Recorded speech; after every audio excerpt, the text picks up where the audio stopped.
Mr. President, I want to begin with a moment of solemn gratitude. Yesterday, we received devastating news.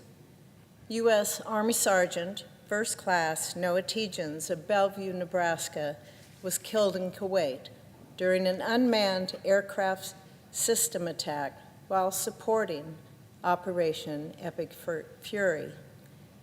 He was assigned to the 103rd Sustainment Command out of Des Moines, Iowa. Sergeant Tietjens enlisted in the Army Reserve in 2006 as a wheeled vehicle mechanic.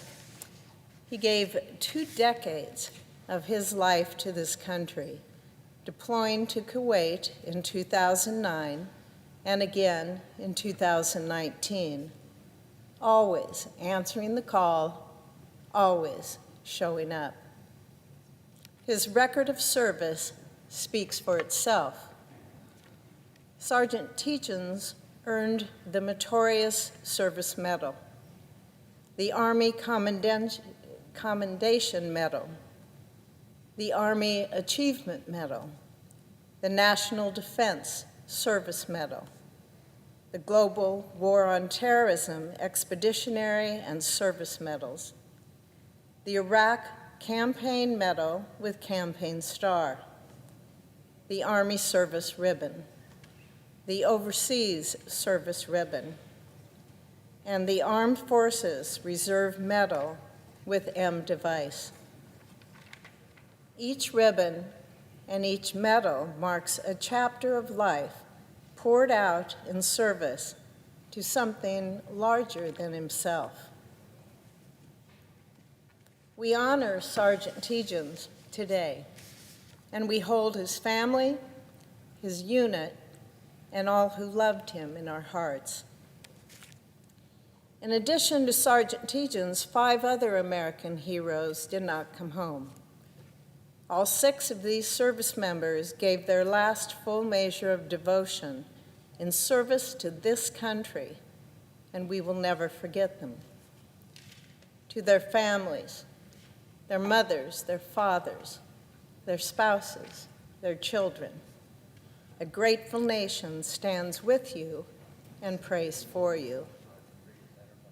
May they rest in eternal peace. Last week, President Trump made a decisive call to strike at the world's leading state sponsor of terrorism. The Iranian regime is responsible for the deaths of hundreds of Americans and continued to pose unacceptable threats to this country, to the United States. Our brave men and women in uniform, they carried out Operation Epic Fury with courage, precision, and unwavering commitment to protecting this nation and to protecting the world from one of its greatest threats. Because of their valor, Iran's ability to project force and project terror throughout the region has been significantly degraded, and their nuclear ambitions have been devastated. But the threat does not end with the strikes this weekend. Iran's terrorist proxy networks are already embedded in our hemisphere, in part because of years of open border policies that left this country dangerously exposed. The risk of a terror attack on American soil has gone up, and our Department of Homeland Security, it is shut down. Not understaffed, not underfunded, it is shut down for 19 days and counting. This agency was created on September 11th, 2001, for one purpose: to make sure that we never again suffer a catastrophic attack on our homeland. DHS, they guard our airports. It responds when hurricanes and wildfires devastate our communities. It defends our power grids, our water systems, and our financial networks from foreign adversaries who seek to bring us to our knees. And right now, well, this critical agency is crippled. 61,000 TSA employees are working without pay, including 42,000 screeners who are standing at security checkpoints in airports around this country at this very moment. They are screening your bags. They are checking your boarding passes. They are doing their jobs with professionalism, all while not knowing how they're going to pay their rent, how they're going to feed their children, or how they're going to keep the lights on. This is not just unfair. This is a disgrace. 2/3 of CISA, the Cyber Security and Infrastructure Security Agency, has been furloughed. The people whose sole job is to protect our power grids, to protect our hospitals, our financial networks from Chinese and Iranians and Russian cyber attacks, they've been sent home. FEMA's emergency response capacity is totally disrupted. The Coast Guard is unfunded. The Secret Service is strained. And every single day that this drags on, the window for a catastrophic attack on this country, on American soil, it opens up a little wider. It is these organizations that are bearing the brunt of this government shutdown. So I would ask my Democratic colleagues, I'll ask them directly, why? Republicans have put forward a counterproposal.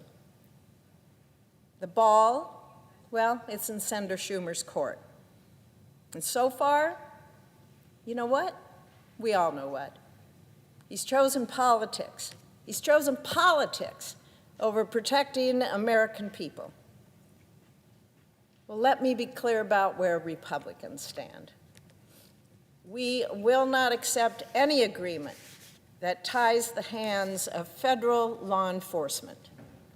We will not accept provisions designed to obstruct immigration enforcement. We have been ready to fully fund the Department of Homeland Security and get every one of those 61,000 workers back to doing the jobs that keep this country safe. Mr. President, let me close with this. 6 Americans just gave their lives to make this world safer. The very least that we can do is ensure that the agencies defending our homeland here at home have the funding, the personnel, and the operational capacity to do their jobs. To my colleagues across the aisle, end this shutdown.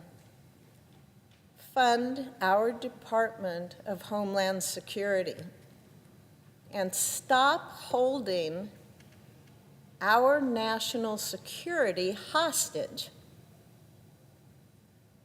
To the American people, know that there are those of us who will not stop fighting until every agency charged with protecting this homeland is fully funded, fully staffed, and fully focused on our safety. Because that, above all else, is our most basic responsibility. God bless our fallen heroes. God bless every service member still in harm's way. God bless the United States of America. Thank you, Mr. President.